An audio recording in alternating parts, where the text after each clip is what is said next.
welcome to the Golden Hour. I am Golden Duffy, your host. Today we expand and grow together because we are talking about money today. Money. I'm super pumped for this conversation. I'm actually flying by the seat of my pants. I don't even have any notes on this because I just really want to open myself up to receive the wisdom that's coming through about money for you. So I'm going to get real and authentic and deep with you, and I'm going to share my story so that maybe there's some synchronicities for you, and maybe you can relate to the things that my husband and I have gone through over the course of our lives, over figuring out this financial world. Like no one gave us, really we didn't have any guidance. We as kids, as growing up and like watching our parents, I would say there was guidance there, but it wasn't necessarily about like both of us came from experiences where our parents weren't real savers. They weren't, didn't really teach us about the values of money. I would say both of us came from that. So we had to create that for ourselves, and we had to bring that into our family by, figuring it out as we went along. So I met my husband super duper young. I was 12 years old when I met him. I say that he is my first and biggest manifestation that I've ever had. When I was 10 years old, I used to lay in my bed at night and I used to think about him. And it wasn't him. I didn't know who it was going to be, but I would see his big arms around me and I would imagine that love. All I ever wanted in life was to become a mom and a wife. I saw my mom, she was a stay-at-home mom, and I thought, that's for me. That's what I really want. I want to take care of babies. Like if I went to a party and there was a baby there, I had the baby in my lap. I was strolling that baby around because that's what I wanted. I wanted to be a mom. So I do feel like that's part of our destiny when we have a call to something like that. And I was a young mom. I became a mom at 19. So I met my husband at 12. We started dating at 14 and just super duper great journey together. We had a little breakup there in high school, which I think was good for us for a few months. And then we came back together and actually ended up moving in with one another and got pregnant shortly after. And we didn't get married until she was 6 months old because a lot of our friends were getting married because they were pregnant. And guess what? They're all divorced. Yeah. So we waited. We waited to get married until it wasn't that we weren't sure. I just didn't want that to be the reason. And I really wanted to have a beautiful wedding. And we did. We got married on February 14th. Yep. We've been married 30 years, just went by our 30-year anniversary. We got married after a beautiful ice storm in Connecticut in this place called Southford Falls, and just gorgeous water and snow. And it was about 40 degrees. So it wasn't crazy cold. And it's a beautiful memory for me of professing my love to my husband in front of all of our family. And it worked out absolutely beautifully. But, at that time we were very young. I was 19, I was 20 when I got married and he was 22. And we were really figuring life out. I think he was making like $8 an hour and there was never enough. And I remember just, that time in your life where you're always spending your change, it's like, what can we do? Where is the money? And we never wanted to ask family members for money. So we really just kind of kept our struggle to ourselves and we made it, we made it through. And there were times in our life, I remember I got pregnant quickly after I had my first. When she was 7 months, I got pregnant again. Luckily, we were married. I got pregnant again. So we had 2 babies by the time I was 21 and they were 16 months apart. Super, super challenging time. We lived in a 3-room apartment and no laundry facilities. I had to bring the laundry to the laundromat with 2 babies. It was crazy. And I remember times when we didn't have enough. I decided not to nurse my second. And I remember times when we didn't have enough money for formula. And my husband would literally go out looking for cans on the side of the road. And actually, if you look at law of attraction, it's interesting what he did. He activated energy. Instead of staying home and being depressed and being like, woe is me, he got into action. And I've seen my husband do this a few times in our life, and it has paid off so big time. So he was out there looking for cans, and he actually found all this stuff on the side of the road. He found a fur coat. He found these matchbooks. He found these things that were worth money. And we actually knew someone who ran an auction. And so he literally manifested money by looking on the side of the street. And a man saw him and realized it was a friend of his aunt's, realized that this boy out here was really out there kind of making something happen, and he ended up hiring him and giving him a job that helped us get to the next level. So we struggled and we suffered. Those first years were really challenging, and as our family grew, our finances grew. Like, of course, everyone says, oh, I'm not going to have any more children because I can't afford it. And the truth is, with each child, your desire gets stronger, so you make more money. Now, you may spend all the money you make. That's pretty much been the experience there with us. But the truth is, if you want more babies, have more babies. If that is call is on your heart, please don't make decisions based on money. That's crazy. You will figure it out. We have always figured it out. So as time grew, we grew. My husband actually started, he went to carpentry school, and he really is a craftsman. Like, he's really good at what he does. And he's had some incredible mentors in his life that have showed him how to, create. But he's a brilliant soul in this industry. And so he started to actually create his own business, and kind of was tapped out in the market financially. Like, he couldn't make as much as he wanted to working for someone. So he started doing his own jobs, and that literally like blew up. And this was before we knew what we were doing. We really didn't understand manifestation. At that point, we were, praying to God, please help us, and please help us with these kids, and please help us be able to buy our first house, all that stuff. So he ended up creating this huge business, and we were actually able to afford to buy a beautiful home. We had a farmhouse, not a farmhouse, but a Dutch colonial in Connecticut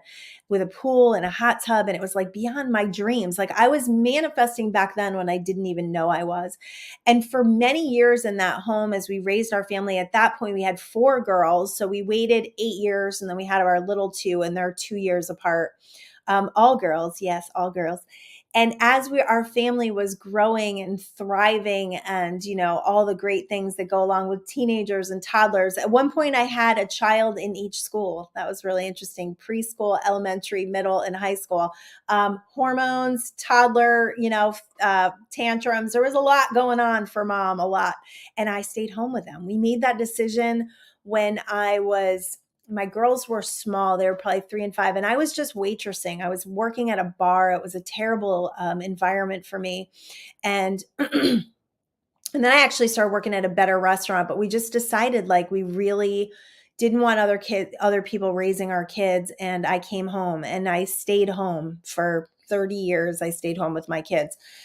So interestingly, as time went on and our business was thriving, we were spending a lot of money. We were spending probably more than was coming in. And, it was that height in that financial time. And then when the crisis hit in 2009, we were not prepared whatsoever.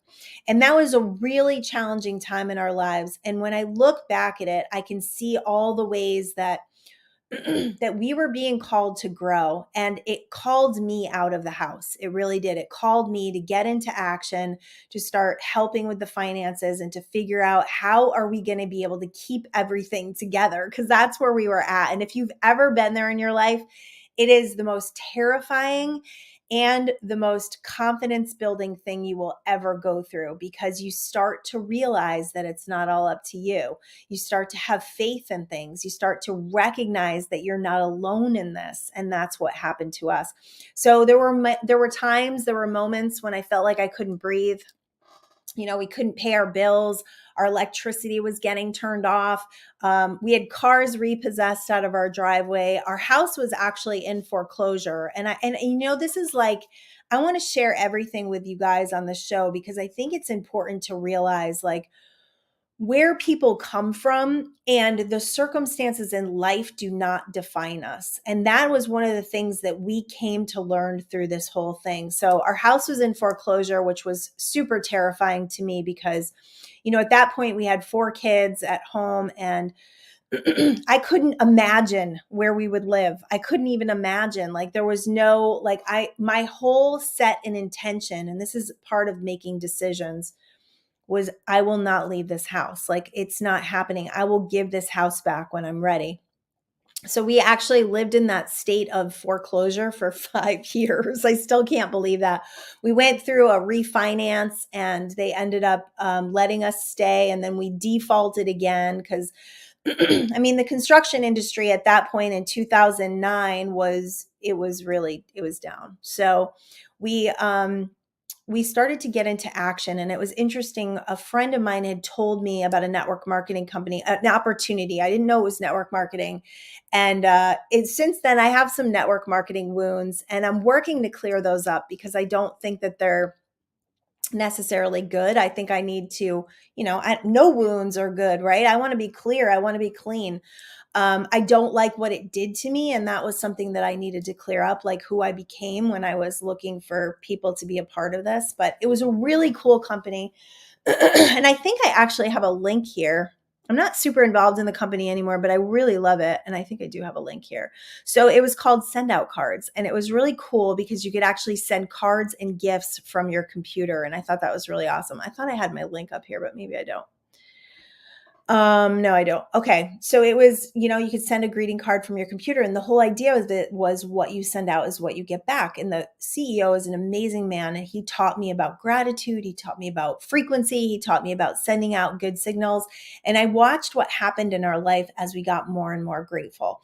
And through the course of those 7 years, my husband went back into construction, which was an amazing miracle in itself because he really was so disparaged by the whole industry, but he ended up going back in, and that actually is what afforded us to sell everything we own and move to California because he got some big opportunities. He was building some great remodels. He was doing some great remodels for people who really valued him, and that's what actually created the funds for us to be able to come to California and really live the life of our dreams. So through the course of that, the things that happened when we get into states of poverty, when we get into states of feeling constricted and feeling like there's never enough, what happens is the signal that you send out is for more of that to show up for you. So the washing machine will break, or the refrigerator will break, or the car will break down. So you get more evidence of your constriction and more evidence of the energy of not feeling good about money. So money is an energy, and it is conducted from the way that you are feeling about yourself, about the world, the beliefs that you have about the world, the programmings. If you're watching the news and it's like we're in all the things, I'm not even going to say what they say because I just don't even want to repeat it, but all the things that the programming of our society is tuned into, you will feel that constriction. You will feel that recession for yourself. Now, it's really interesting that people get wealthy in recessions. There are people that get wealthier. Like we knew a guy who liquidated businesses that failed. And so he got wealthier during these times. So it makes me think that we don't have to be part of this programming, that we could actually up level into a different way of living so that no matter what the economy is doing, we make our own economy. And that's what energy conduction is all about. Now, there is a really important piece of this, a depth to this that you have to understand if you really want to be a strong conductor of your financial situation. And that is how you value yourself. That is the worthiness of yourself and what you believe yourself to be worth. And this is going to change over time, hopefully. If you've been working the same job for a long time and making the same pay, I remember my daughter had this boyfriend and he was working for this company. And this wasn't at a time, I mean, he was making minimum wage and he was probably 22. I believe he's still there. And I'm sure that he's not making much more than minimum wage. This is what happens and he had a low self-esteem, a low self-confidence, and a low value of himself because he never graduated high school. So be careful with those stories because those stories will keep you back. They will hold you down. I mean, we all know the story of Steve Jobs. I mean, he didn't even make it through college. So the way to create wealth is not through education necessarily. I'm not putting down education. Stay with me here. What I'm saying is it's conduction. It's energy conduction. Steve Jobs was super passionate, super brilliant, and he found a way. He started doing stuff in his garage. He started activating energy. And that's all you need to do to create something new. Now, right now is one of the greatest times in history to create financial wealth. It is. I mean, you look and you see. I watch these like real estate shows like LA Listing and stuff, and a lot of the people that are buying these multi-million dollar mansions in LA are YouTubers, or Instagrammers. Like, people are getting wealthy for not doing a lot of, you know, like, I don't they are doing a lot, just not what we're used to. So there's been a change in the energy field where money has become easier to make and has become more of a flow. So if you believe that money is finite and there's only a certain amount for certain people, you're going to screw yourself with that thinking. You are absolutely going to screw yourself with your thinking. I always think to myself, like, why not us? Like, we absolutely can be part of that upper echelon of society. And it doesn't mean that we're money hungry. It doesn't mean that we're materialistic. This is the thing. Materialism and money and all the things that we activate through that is a way of expression. It is a way of showing ourselves how energy works, and it's a way of honing our focus in a way that allows us more freedom. That's what money does. It's freedom. You don't really necessarily need money or want money. You want freedom. You want freedom to be able to do whatever you want. The real definition of abundance is having what you need to have when you need to have it. That's the real definition of abundance. You could get abundance from somebody giving you a free place to stay in Hawaii. No money was exchanged. It was just an act of kindness that you got to manifest from. So when we're talking about abundance and we're creating a new story around money, we need to let go of the idea that abundance is money. We have to let go of that idea, because abundance is an energy that money is in the frequency of. Okay. So I am doing an abundance activation right now, and I may run it again. I'm not sure, but it's so fun. It's so fun. It's 21 days. You get a little activity and a little meditation for me, but the activities are they're a little off, nature to abundance. The activities are there as a way for you to start clearing. Once you start clearing those lower emotions, those lower frequencies, and you start setting yourself in higher states of frequency, more money is going to come. Now, for my husband, he had to reset, he had to come back into his power, and he had to then set down his values. And those values, that value, that worthiness that he knows he is worth, has gone up since then. So coming to California, we went through some real struggles here. And it was interesting. We had a pile of money when we got here, and it went so fast. It went so fast because we brought nothing with us. All we brought was the suitcases that we could bring on the plane and what I could pack in my little car. That was it. Everything else we sold or gave away. We had 2 kids with us and 2 cats. We had to furnish our apartment, which we ended up moving into this really nice apartment for a year. Apartment living is not for me. Condensed living, not for me. But there were times in that apartment when we didn't have the rent. Like, we literally looked at each other like, oh my gosh, like, we got a notice that we were going to have to move out in 10 days. And miracles happened with that. Miracles happened, and we manifested the rent. And what we decided from that moment of fear and, feeling like, oh my gosh, we're in so much trouble. That moment created a desire for that to never happen again. And that never happened again. We actually we started paying our rent through the month. And that's a really good tip, by the way. If you have a big mortgage, big rent payment, big car payment, I tell my kids this all the time. It's so smart. And you get paid weekly. And that's not necessarily how our business works, but this just works better. I break those down into weekly payments. So I pay my car payment weekly, because that big giant that chunk of change that comes out. So we started paying our rent through the month. So by the end of the month, it was just this small payment that was totally able to handle. So that's a great tip or trick for helping yourself with your finances, because I think often I see this a lot with people who kind of just feel like they have enough.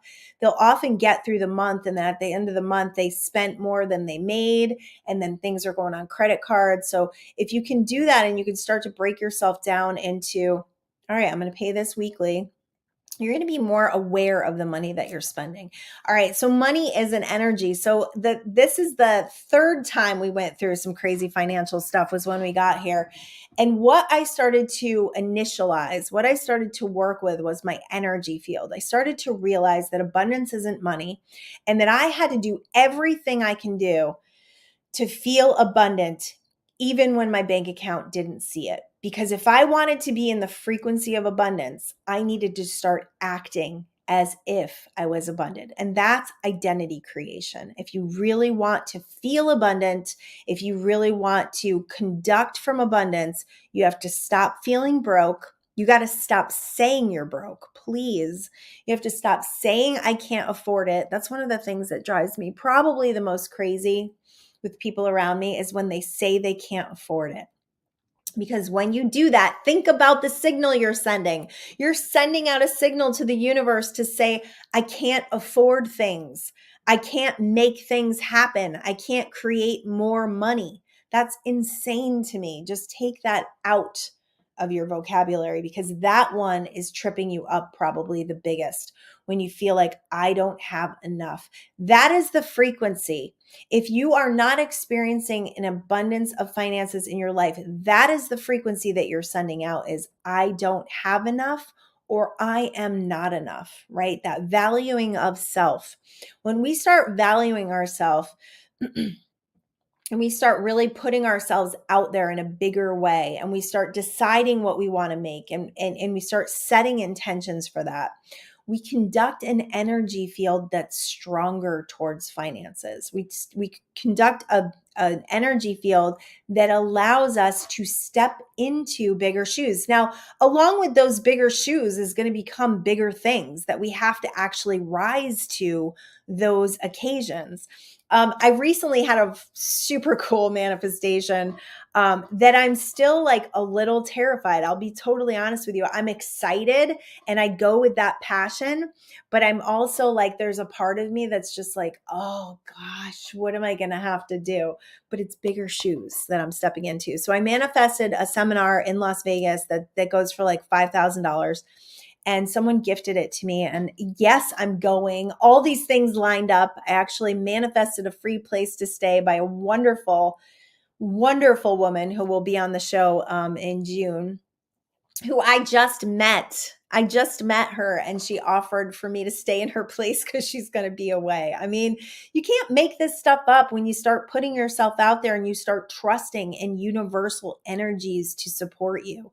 They show up. And all I thought was, gosh, it would be so great for me to just find a place that's like I don't have to pay for because then it's definitely a no-brainer. You know, we often quantify things by money and we think about when we're thinking about doing something, we only think about what we're going to lose. Oh, that's going to cost me $500. I don't think I'm going to go. What we don't quantify is the experience we're going to get from it, the opportunities that we're going to be connected to. One of the reasons why I started this TV show, first of all, it was an absolute hell yes when the person asked me, my network president asked me if I wanted to do it because I knew it was the next step for me.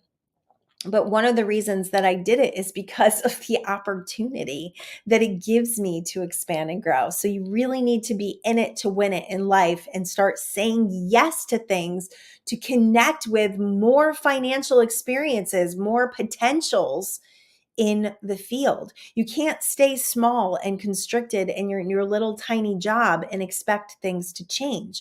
You have to go outside your comfort zone and say, well, how can I do this? I remember a long time ago, it was when we were going through those tough financial times and I had met this woman and she was going to help me to create a business, like a thriving business. And I've been in business for about 10 years for myself. And that all came on the heels of that network marketing company because I realized that I had a voice. I realized that I could speak, even though I was terrified. I was absolutely terrified the first time I spoke.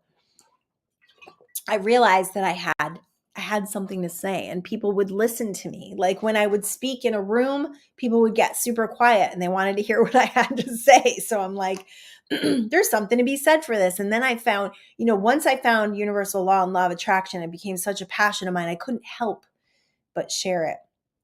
So I started that business, and there was a woman who wanted to help me to really fine tune it and to come up with a title for myself and programs and what I wanted to really create. And I remember I think it was $1,500. And that was like way more than I had ever spent on myself or even considered spending. But we were really living our truth. We were really living in this law of attraction. So I started to like kind of work for my intuitive ideas. And this is what I always do is I ask myself, how can I? And that would be a great thing for you to start doing. How can I do this? Instead of I can't afford it, how can I? Because most of the people that say they can't afford it, they absolutely can. They choose not to. Okay. So I started asking myself, how can I? And what came to me was a really crazy thing that came from actually did a podcast on this, your irritation list, and it was all about being I can't swear on the show, but a bad eh. And it was all about this program about really going for your dreams. So I decided, you know what, I'm gonna put out a program. I'm gonna create a program for people that really helps them to become more, to really helps them to live their dreams. My cat just closed the door. Okay, Kitty, you can go now. Go. That really helps them live their dreams and really go after who they say they want to be, right? So I put that program out on Facebook, and I made the exact amount of what I needed to pay her, which was the next level in my business, was to actually pay someone to help me to figure out who I am. She came up with Master Manifester, that was my name for a while, and I came up with some programs, and I made more than what I actually gave her. So it's important to realize and to start to say, what can I do? How can I? Because when you say, how can I, a way will be shown to you, right? Where there's a will, there's a way, and a way will be shown to you. And that's what being open to receiving, not being closed off to life by asking, asking and you shall receive. So when it comes to more money in your life, start looking at how you feel. Start looking at how you feel about your finances, how you feel about the money that's coming in, how you feel about the bills that you're paying. If you could be super grateful for your bills, and as you're writing them out, you're like, thank you, electricity. I'm so happy that I have electric. I actually do this. And the reason why is because I didn't always have money for my electric bill. I remember at one point they did turn off the lights. It was like, no, it was October. They can't really turn off your electricity in the winter in the East Coast, but it was like October, and our bill had gotten up. And this is another thing to keep in mind. If you are going through financial hard times, deal with your stuff.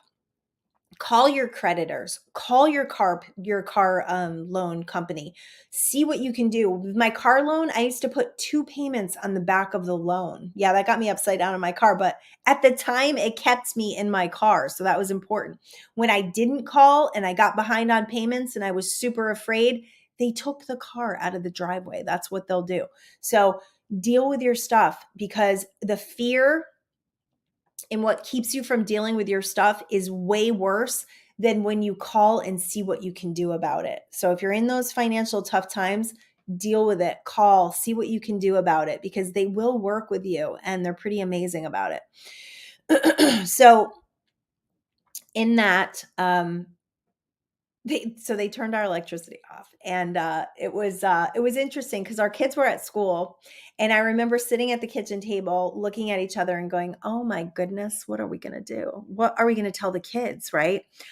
We had actually found the money. Some miracle happened, and we had a college fund for one of our daughters, and she never went to college. She builds houses. She's a foreman. She's absolutely incredible. Probably makes more than most college graduates. She's actually created a barnwood company right now. She's doing custom furniture for people. My cat is like all over the place. Sorry. She's amazing. But we found this little college fund for her, and that's how we were able to pay the electric bill. But they wouldn't turn it back for on for 24 hours. So we're like, all right, what are we going to tell the kids? So we end up telling our kids the story that there was an accident down the street. And yes, we lied to our kids. I don't think it's really a great idea to be super honest with your kids about tight finances. And this is why, because you don't want to put that in their frequency. When you're constantly telling your kids you can't afford things and you're scared about money, you pass that on to them. That becomes generational, and then they have a hard time with money. Our child that has the hardest time with money was a teenager when we were going through our hardest times, and I believe she was affected the most. But cool, very cool. I forgive myself for that. She is the one who will empower herself through releasing those wounds and healing from them. And I have seen a lot of that in her life. So we told them that some accident happened and the lights were turned off. And then we took some tools that my husband had to the pawn shop. That's how desperate we were. That's how no money we had. We took his tools to the pawn shop, pawned a bunch of tools, took the kids to the diner, came back. My husband had I think he had a generator that he hooked up to heat because it was starting to get cold out, and we all slept in the living room by candlelight. We had the candles up, we read stories to the kids, and they were like, this is so fun. It became this great memory for them when we're just like, oh my goodness. And I remember sitting at that kitchen table with my husband before we remembered that we had this money. And I remember saying to him, I don't know if you ever saw the movie Life is Beautiful, but that guy literally is walking to his death and his son is watching him and he's being silly, to the moment of his death. And I said to my husband, we are not marching to our deaths here. We are acting like the world is over, and it's not. This is just an opportunity that we need to rise up to, and we need to figure it out. And that's when all these crazy things happen. We started manifesting things like crazy after this. And when we started, the first book that we ever read about law of attraction was Excuse Me, Your Life is Waiting by Lynn Grabhorn. In fact, we're reading it again because it's so phenomenal. This book is so good and so simplified at getting you to understand frequency. And through reading that book, we started manifesting crazy things. And then we found quantum physics and I started studying the science, and I'm like, I want to dedicate my life to this. I want to dedicate my life to teaching people that they don't have to suffer. You don't have to suffer. You don't have to struggle. You don't have to take your life and feel like I'm never going to make it. I'm never going to make enough money to feel good. I'm never going to have enough. Those are beliefs that you are driving that are driving the energy of your life. And it needs to stop. You need to stop doing that. And you need to come into a new awareness of who you are, which is an expression of infinite intelligence and wisdom that wants to see you win, that wants to see you excel in this life and create financial abundance. How much more, how much more can you serve when you are not worried about your bills? This was actually in a book by Michael Bernard Beckwith called Spiritual Liberation. And he says, when you really get liberated, you're no longer going to be worried. You're not going to be in that survival mode anymore. The survival mode doesn't allow us to expand and live in passion. The survival mode keeps us very small. So that's living from actually a lower frequency. So once we start to up level out of that and we start to see miracles and manifestations and we start to have faith, then we can start to see evidence of abundance. But we have to get out of those lower frequencies, which I told you is constriction, feeling broke, saying you can't afford things, being miserable. Those lower frequencies are where it's at. So the show that I did on Tuesday is all about your emotional field. That would be a great one for you to listen to help you to start to heighten that frequency because that frequency is what it's all about. Getting in the higher states of frequency through meditation, through joy, through nature, through love, through actually noticing what's going right in your life. When you start, remember, what you focus on expands. So as you focus on those things that are going really well for you, more things will start to go well for you. The problem is, the challenge is most people focus on their problems. So then the things that are going right actually start going wrong because your focus and your frequency are on problems. So the universe gives you more problems. I know. It's hard not to focus on problems. I know, because our problems are the loudest in our head, right? That's the thing that wakes us up in the middle of the night, are our problems. But the truth is, if you can get yourself in solution mode, what can I do? How can I do this? When you start asking questions like that, that's when you start to up level. And that's when you start to create some wonderful abundance. So I have a little book for you here. It's called Mindful Manifestation Secrets. This is the first book that I wrote, and it's our story from how we sold everything we owned and moved from Connecticut to California to live our dreams, which we absolutely are. We now live in a 4-bedroom house with 3 living room sets, and I don't really have room for any more furniture, and it's all paid off. So that was the journey of the last 8 years of what we did to rebuild ourselves, to start building ourselves back up, because we knew we could. You hear lots of stories of millionaires who went bankrupt several times. We always go back up to where we believe we belong. So where do you believe you belong? Do you believe you belong at the bottom of the rung? Do you believe you belong at the minimum wage, squeaking it out, barely having enough to pay your bills? Do you believe that? Because if you believe that, you create that, and that's the frequency you're in. So, all right, so let me give you some tips. How do you raise that frequency? First of all, it all begins with that belief system. So you have to start looking at, what do I believe and where do those beliefs come from? Do those beliefs actually help me? Do they actually serve me in wanting to create abundance? So our beliefs are created by the time we're 5 years old. So many of your beliefs about money are probably from your parents or your grandparents. I'm 50, and a lot of that energy of the depression was still in my cyclical energy, still in my DNA, still in my cellular structure. So I was very fortunate to have a grandfather who was super abundant. He worked extremely hard. He had 2 jobs, and he bought an enormous farm in Monroe, Connecticut, and he had 10,000 chickens. Yeah, he created a huge egg farm, which he ended up selling, and he never had a lack for money. He was a very generous man. He used to always say, he was one of my favorite people. I miss him so much. He used to always say to me, Toots, he called me Toots.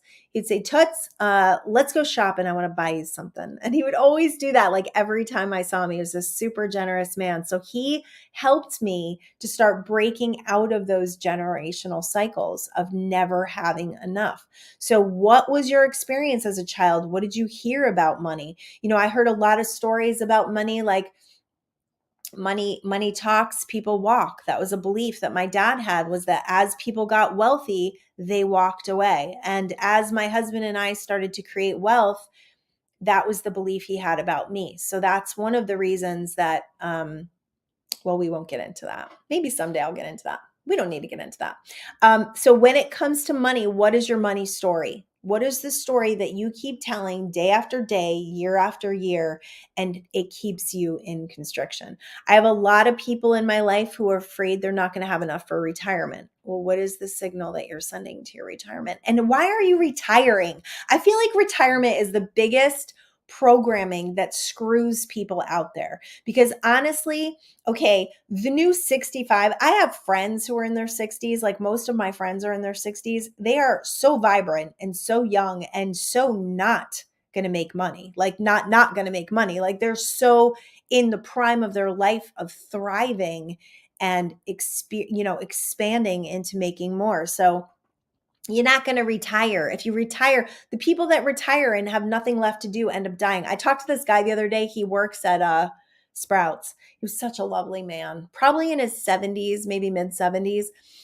And he said, yeah, I had to do this because I was retired and I was going crazy. And my daughter's like, Dad, you should be relaxing. And he's like, I'm like, that's how people get depressed. And that's why people die, because they have no life force left. He's like, this job gives me a purpose. It gives me a place to be. It gives me income. It's like, these people that just like shrink down and live on this fixed income and they live really small. You're not really experiencing life to the fullest. If you went out and you got a little job that gave you a little more money so you could experience more things, you'd thrive. So get rid of the idea of retirement and having to put all this money away. I also know people who have died either right before retirement or right after. So they spent their whole life saving up for retirement. And guess what? They never got to experience it. Crazy, absolutely crazy. Now, I'm not saying you should spend all your money and not have anything to retire on, because I think it's a good idea to have that. But you have no idea what's going to happen. We have no idea the abundance and the energy and the frequency that we can pull from this field.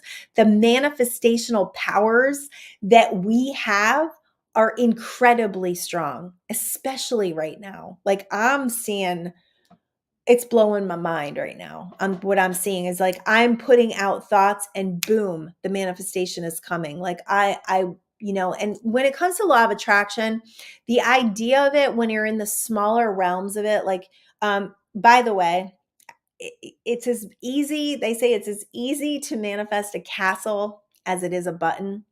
And the reason why is the energy is the same. So the energy of manifestation is the same, whether it's a castle or a button. The reason why you don't feel like you can manifest a castle is because you feel like you can't manifest a castle. That's the frequency. Like a button's easy, right? So there's a book out by Pam Grout. I absolutely love her. It's called E Squared: 9 Simple Experiments You Can Do to Prove the Law of Attraction is real. Maybe I'll get her. I'm going to try to get her on my show. Her second book, E Cubed, I have a little story in there of how we manifested $10,000. So I'm going to reach out to her, see if we can get Pam on the show. That would be amazing, because I feel like she is an amazing manifester, and she gets it at a different level too, scientifically. So she does 9 little experiments and puts those out there and challenges you to put your awareness. This is what law of attraction is. Put your awareness on something and see how much you can call it into your field.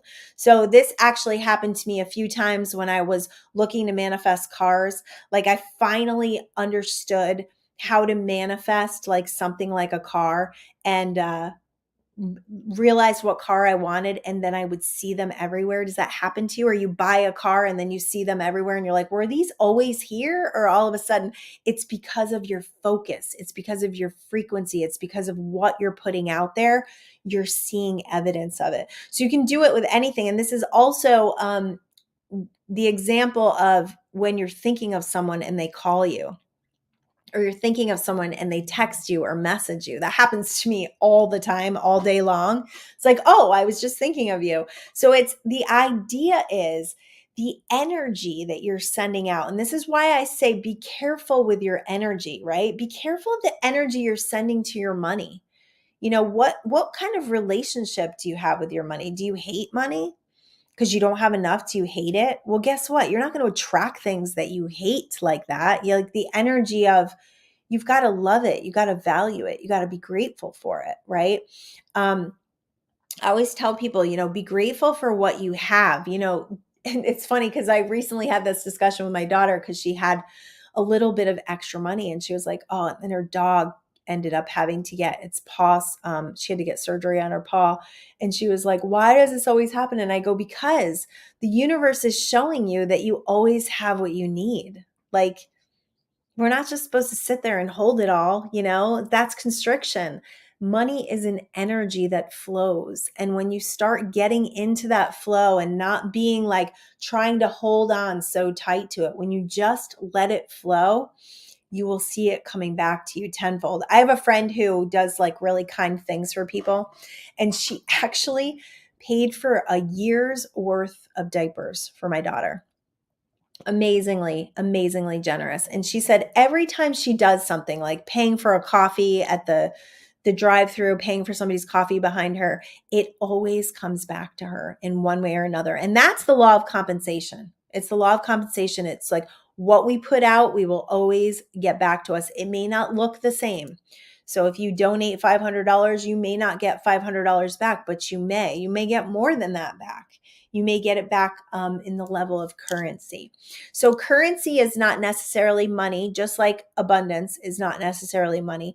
Currency is what you get from energy. So currency for me and working for people, working with people is, yes, I get paid for working with people, but what amplifies the currency is the results. It's the amazing transformations that I get to see, and it's the messages that I get of appreciation and love and manifestation. Like, I'm the person that people talk to when they've manifested cool stuff. And I'm like, that was really a cool role for me to choose in this life. It's really fun.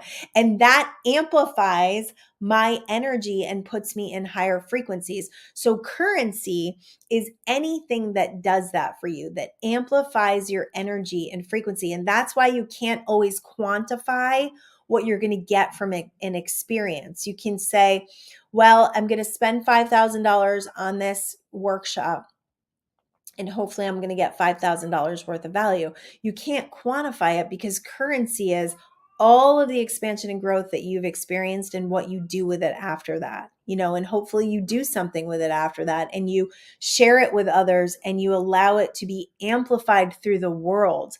That's what we're doing in changing levels of consciousness, is we're changing the society that we live in by becoming more, by expanding and growing. So when it comes to money, when it comes to your money story, I want you to look at it. I want you to look at your beliefs, and I want you to see where you're limiting your potential, because you are the only one that limits you. That's it. You're the one setting up this conduction. You're the one setting the frequency. You're the one waking up every day feeling a certain way. You're the one telling the stories. You cannot blame this on anybody else. You got to get yourself out of victimhood, and you got to decide. Another thing that my daughter was doing very often, and she's come out of this, is playing that single mom energy. Like, I'm a single mom. And I've talked to other women too about this. I'm a single mom and I want people to feel sorry for me, right? And I want people to give me stuff because I'm a single mom. That's a low frequency energy.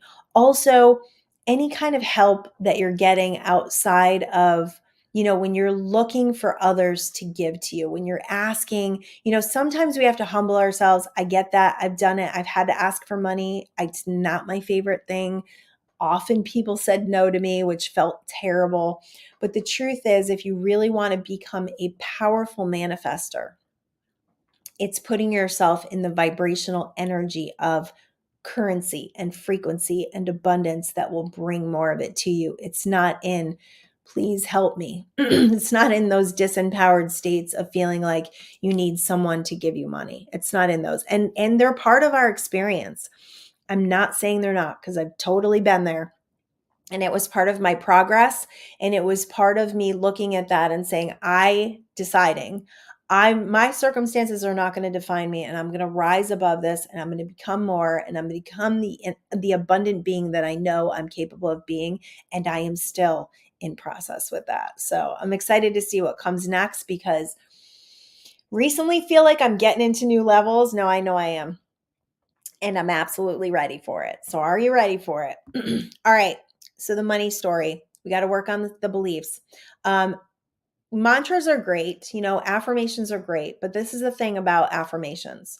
They don't work if you don't feel them. Because if you listen to my last show, emotions are energy in motion. So you have to feel a certain way. Like if you're getting up every day and you're like, I am a millionaire, and you're just saying, I am a millionaire, how would you really act if you were a millionaire? How would you really say that statement you'd be like, I'm a millionaire. Oh my gosh. Like, think about the people that win the lottery, right? Like, I won the lottery once. I won $1,000. I lost my mind.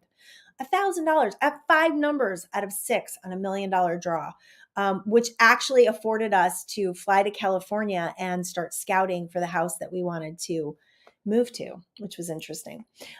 So if you want to win the lottery, like, you have to, and I can't believe that I didn't go back and keep playing, because oftentimes people win the lottery multiple times because they're in the frequency of it, and they know how it feels, and they know how to visualize it, and they know how to be in that energy of winning. So it's surprising. I think a lot of things happened in my life that kind of like unfocused me to that. And I do play the lottery now, and I think you should too, because why not?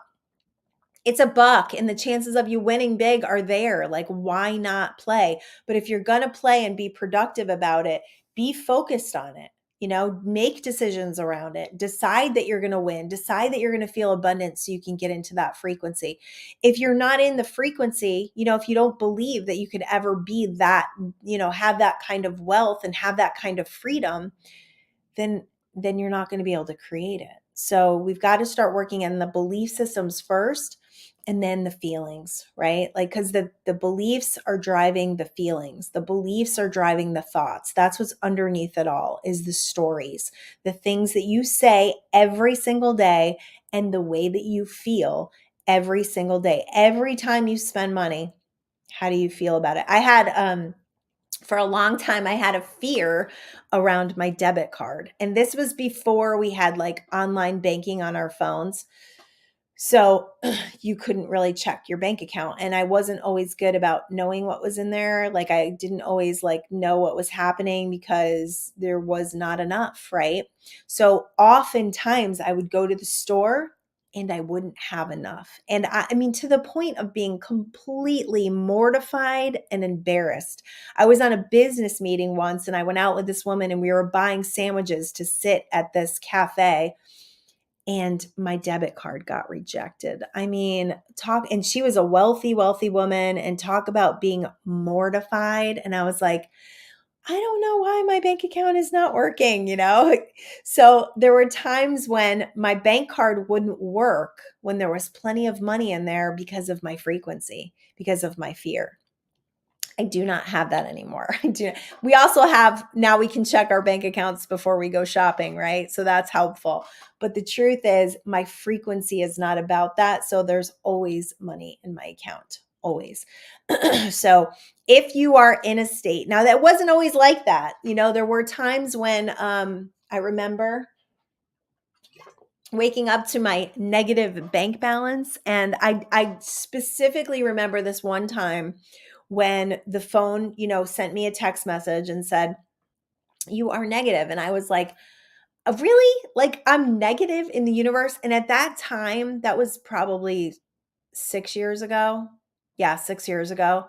At the time, I was really living my passion. I was giving a lot. I was really putting a lot out to people. I was really feeling like I was making a difference. And I was like, that's that's a falsehood. There's no way that I'm negative in the universe. There's no way. So I took my value back. I took my worthiness back and didn't make that be evidence of how I was feeling. And that's how I started to shift things, because that was my old story. I needed to create a new story. I needed to create a new response to that. And my new response was to laugh and to go, all right, well, watch this. By the end of the day, I'm going to be in the black again. I'm not going to be in the negative. I'm going to be in the positive. And miracles would happen on that day. Miracles happened. We got mailbox money. My husband came home with money. Like, it was, and we were, right with the bank again. Right.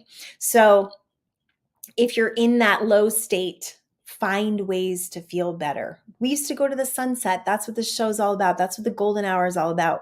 We would go to the sunset because the sunset would assure us every day that there was going to be a new day, that we were okay. Getting out in nature is one of the things that really restores your well-being. I have a daughter right now. It's incredible. She's been through some stuff, with COVID and with being a young adult and all the things of coming into figuring out who you are. She's really been challenged. Well, she's recently decided she's going in nature every day. She's getting out there, she's going for hikes, she's getting in sunshine. And that has profoundly changed who she is. It has profoundly changed how she feels. So if you're dealing with depression or anything like that, or you have a child that is, get them outside, get them off those phones. Our phones are literally, literally giving us dopamine. They're killing our dopamine stores. So do something and decide that you're going to feel better, because feeling better is what creates better. Feeling better is what puts you in the states of abundance. It puts you in the frequency of things getting better. So you have to work on that foundation. And my last show, again, I had a lot of tips in there about how to up level that frequency and how to get your emotional field in a better state, in a higher state, so you can start creating better. If you have, if you do have a lot of evidence of abundance around you, work on not feeling jealous about it. I remember driving around beautiful homes, and we still do this. My husband and I love doing this, just driving around beautiful homes, like activating that dream, activating that energy. My beach house, I'm like already living in my beach house in my mind. Before we moved to California, I already lived here. People would look at me and say, "You already look like you live there. Like you already look like you belong there." Why? Because I moved my frequency towards it, because I believed in it, because I trusted it, and because I became it. So if you want to become wealthy, if you want more financial abundance, maybe you just want plenty. I used to always say I have everything I need.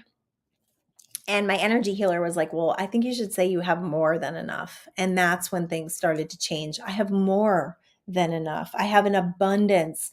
I can, be generous. I can share because I have all of this wonderful energy around me that is just conducting and allowing money to come to me. So look at the ways you feel about money. Look at the ways you treat money. You valuing it? Are you respecting it? Or are you just throwing it away? Are you just wasting it on things? I don't really believe there's a waste of money, but I do believe if you're not creating some sort of currency with the money you're spending, you really do need to look at that. We can nickel and dime ourselves into being broke. And if you just get a little more, I remember when we moved to California, we had set an intention for a certain amount of money, and we'd never been able to save in our lives before this. And we set a strong intention. We started really respecting and valuing money, and boom, we had a pile of money to come with. So pay attention to that, because if you're not valuing it and not respecting it, that might be why it's just flowing really way too quick. It's flowing out quicker than it's flowing in. We want to create a balance, a beautiful balance of faith and trust in the energy that comes to us. Remember, money is not real. This is all an illusion. Money is not actually real. We don't take it with us to the next life. So learn to play the game with it. Call your credit card companies, find credit cards with 0% interest and move your balances. We do that all the time so we don't have to pay interest. Is it great not to have debt? Yes, but in this society that we live in, we want stuff. So look at debt differently. Look at your credit cards as something that allows you to do great things. Look at the currency that it creates, and then get yourself into 0% financing situations so you can pay them off. All right. Your money is an energy, and it's based on how you feel about yourself and the world and the way you feel about money itself, the relationship you have to money. So look at that. Look at your beliefs, start journaling it out. Get my Mindful Manifestation Secrets Daily Guide and Journal. That will really help you to start connecting. Also, here's my little meditation teaching. If you want to become a meditator, this is a great way. It's just a little teaching. I think it's $47. And follow me on YouTube at Manifest to Live Life Goldyn, because I've got a lot of good stuff, a lot of good episodes on there. I've done a money one before. I don't know that I've ever shared to that level. I probably have over the course of all of my content that's out there, but I wanted to share with my new TV platform and to let you all know that I've been there and I get it and I'm ready. Like we're ready to continue this up level and this incredible experience. All right. I love y'all. That's my show for today. Peace.